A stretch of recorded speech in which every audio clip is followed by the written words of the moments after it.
ನಮಸ್ತೆ, ನಾನು ರವಿ ಖಡೂರು.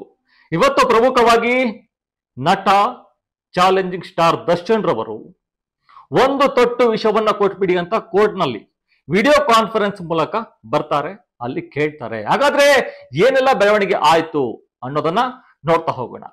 ಇನ್ನು ಪ್ರಮುಖವಾಗಿ ನಟ ಚಾಲೆಂಜಿಂಗ್ ಸ್ಟಾರ್ ದರ್ಶನ್ ಸೇರಿದಂತೆ 16 ಆರೋಪಿಗಳು ರೇಣುಕಾ ಸ್ವಾಮಿ ಕೊಲೆ ಪ್ರಕರಣದಲ್ಲಿ ಜೈಲು ವಾಸವನ್ನ ಅನುಭವಿಸ್ತವರು.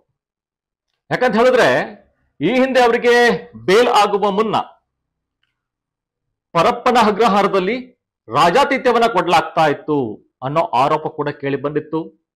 ಅವರನ್ನ ಬಳ್ಳಾರಿ ಜೈಲಿಗೆ ಶಿಫ್ಟ್ ಕೂಡ ಮಾಡ್ತಾರೆ. ಅದಾದ ನಂತರ ಅವರ ಆರೋಗ್ಯದಲ್ಲಿ ಏರುಪೇರಾಗುತ್ತೆ. ಅವರು ಶಸ್ತ್ರಚಿಕಿತ್ಸೆಯನ್ನ ಪಡೆಯುವಂತಹ ಅವಕಾಶ ಕೂಡ ಇರುತ್ತೆ. ಆದ್ರೆ ಅವರಿಗೆ ಆ ಸಂದರ್ಭದಲ್ಲೇ ರೆಗ್ಯುಲರ್ ಬೇಲ್ ಕೂಡ ಆಗತ್ತೆ. ಅವರು ಯಾವುದೇ ಆಪರೇಷನ್ ಕೂಡ ಮಾಡಿಸ್ಕೊಳ್ಳಲ್ಲ. ಅದಾದ ನಂತರ ಡೆವಿಲ್ ಸಿನಿಮಾದಲ್ಲಿ ಭಾಗಿಯಾಗ್ತಾರೆ, ಸಿನಿಮಾನ ಕಂಪ್ಲೀಟ್ ಮಾಡ್ತಾರೆ. ಯಾಕಂತ ಹೇಳಿದ್ರೆ ಅವರ ಅಭಿಮಾನಿಗಳು ಕಾಯ್ತಾ ಇದ್ದಾರೆ ಸಿನಿಮಾ ಯಾವಾಗ ಬರುತ್ತೆ ಅಂತ. ಇನ್ನು ಪ್ರಮುಖವಾಗಿ ಇಷ್ಟು ಬೆಳವಣಿಗೆ ಆದ ನಂತರ ರಾಜ್ಯ ಸರ್ಕಾರ ಸುಪ್ರೀಂ ಕೋರ್ಟ್ ಮೊರೆ ಹೋಗುತ್ತೆ.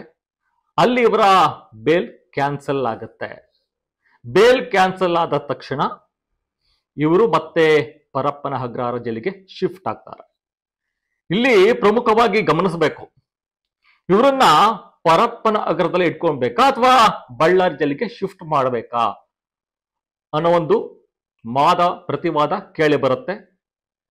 ಆಗ ಕೋರ್ಟ್ಗೆ ಅರ್ಜಿಯನ್ನ ಸಲ್ಲಿಸ್ತಾರೆ, ಇವರನ್ನ ಬಳ್ಳಾರಿ ಜೈಲಿಗೆ ಶಿಫ್ಟ್ ಮಾಡಿ ಅಂತ. ವಾದ ಪ್ರತಿವಾದ ಎಲ್ಲ ಕೂಡ ಆಗತ್ತೆ. ಒಂದು ತೊಟ್ಟು ವಿಷಯವನ್ನ ಕೊಟ್ಬಿಡಿ, ನನಗೆ ಇರೋಕೆ ಆಗ್ತಾ ಇಲ್ಲ. ಯಾಕೆ ಹಾಗಾದ್ರೆ ಈ ಮಾತನ್ನ ದರ್ಶನ್ ರವರು ಹೇಳ್ತಾರೆ ಅಂತ ಹೇಳಿದ್ರೆ, ಸುಪ್ರೀಂ ಕೋರ್ಟ್ ಇವರಿಗೆ ಯಾವಾಗ ಜಾಮೀನನ್ನ ರದ್ದು ಮಾಡುತ್ತೆ ಒಂದು ಮಾತನ್ನ ಹೇಳುತ್ತೆ, ಯಾವುದೇ ಕಾರಣಕ್ಕೂ ಇಲ್ಲಿ ಬಡವ ಆಗಿರ್ಬೋದು, ಶ್ರೀಮಂತ ಆಗಿರ್ಬೋದು, ಸಿನಿಮಾ ರಂಗ ಆಗಿರ್ಬೋದು, ರಾಜಕೀಯ ವ್ಯಕ್ತಿಗಳಾಗಿರ್ಬೋದು, ಎಲ್ಲರಿಗೂ ಕೂಡ ಒಂದೇ ಕಾನೂನು. ಯಾರು ಮೇಲು ಕೀಳು ಅಂತ ಕಾನೂನಿನಲ್ಲಿ ಇಲ್ಲ.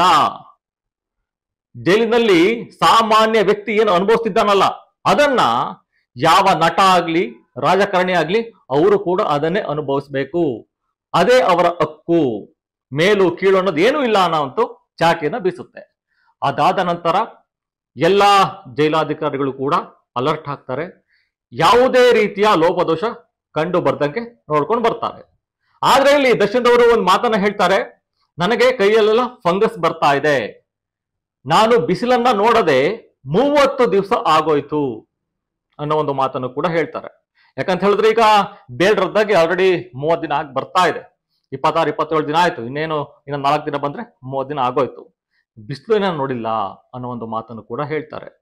ಆದ್ರೆ ಅವಾಗ ನ್ಯಾಯಾಧೀಶ್ ಹೇಳ್ತಾರೆ, ಅಂಥದ್ದೆಲ್ಲ ಇಲ್ಲಿ ಮಾತಾಡಬಾರ್ದು, ಅದಕ್ಕೆ ಅವಕಾಶ ಇಲ್ಲ.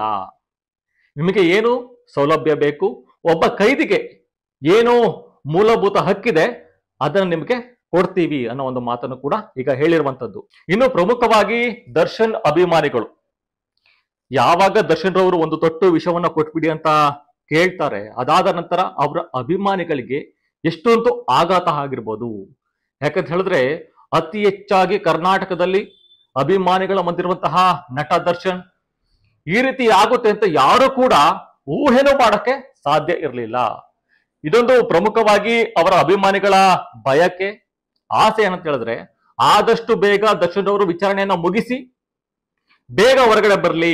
ದರ್ಶನ್ ರವರು ಸಾಕಷ್ಟು ಉಪಕಾರಗಳನ್ನ ಮಾಡುವಂತವ್ರು, ಎಷ್ಟೋ ಜನಕ್ಕೆ ಸಹಾಯ ಮಾಡಿದ್ದಾರೆ. ಅದು ಬಲಗೆ ಕೊಟ್ಟಿದ್ದು ಎಡಗೆ ಗೊತ್ತಾಗಬಾರ್ದು ಅಂತಾರೆ. ಆ ರೀತಿ ದರ್ಶನ್ ರವರು ಸಹಾಯವನ್ನ ಮಾಡಿದೋದು ಉಂಟು. ಇನ್ನು ಚಿತ್ರರಂಗಕ್ಕೆ ಸಾಕಷ್ಟು ಕೊಡುಗೆ ಕೂಡ ದರ್ಶನ್ ರವರು ಕೊಟ್ಟಿದ್ದಾರೆ. ಯಾರು ಏನೇ ಹೇಳಿದ್ರು ಕೂಡ ದರ್ಶನ್ ರವರು ಒಬ್ಬ ಮಾಸ್ ಹೀರೋ, ಅದರಲ್ಲಿ 2 ಮಾತಿಲ್ಲ. ತನ್ನ ಸ್ವಂತ ಬ್ರ್ಯಾಂಡ್ ಅನ್ನ ತಾವೇ ಸ್ಥಾಪಿಸಿಕೊಂಡಂತವ್ರು ಚಾಲೆಂಜಿಂಗ್ ಸ್ಟಾರ್ ದರ್ಶನ್. ಇನ್ನು ಎಷ್ಟೋ ಥಿಯೇಟರ್ಗಳು ಅವರ ಸಿನಿಮಾ ಬಂದ್ರೆ ಓಪನ್ ಆಗುತ್ತೆ. ನಿರ್ಮಾಪಕರಾಗಿರ್ಬೋದು, ಥಿಯೇಟರ್ ಮಾಲೀಕರಾಗಿರ್ಬೋದು, ಎಷ್ಟೋ ಚಿತ್ರರಂಗದಲ್ಲಿ ಕೆಲಸ ಮಾಡುವಂತಹ ಆಕ್ಟರ್ಸ್ ಆಗಿರ್ಬೋದು, ಎಲ್ರಿಗೂ ಕೂಡ ಒಂದು ಕೆಲಸ ಸಿಕ್ತಂಗಾಗತ್ತೆ.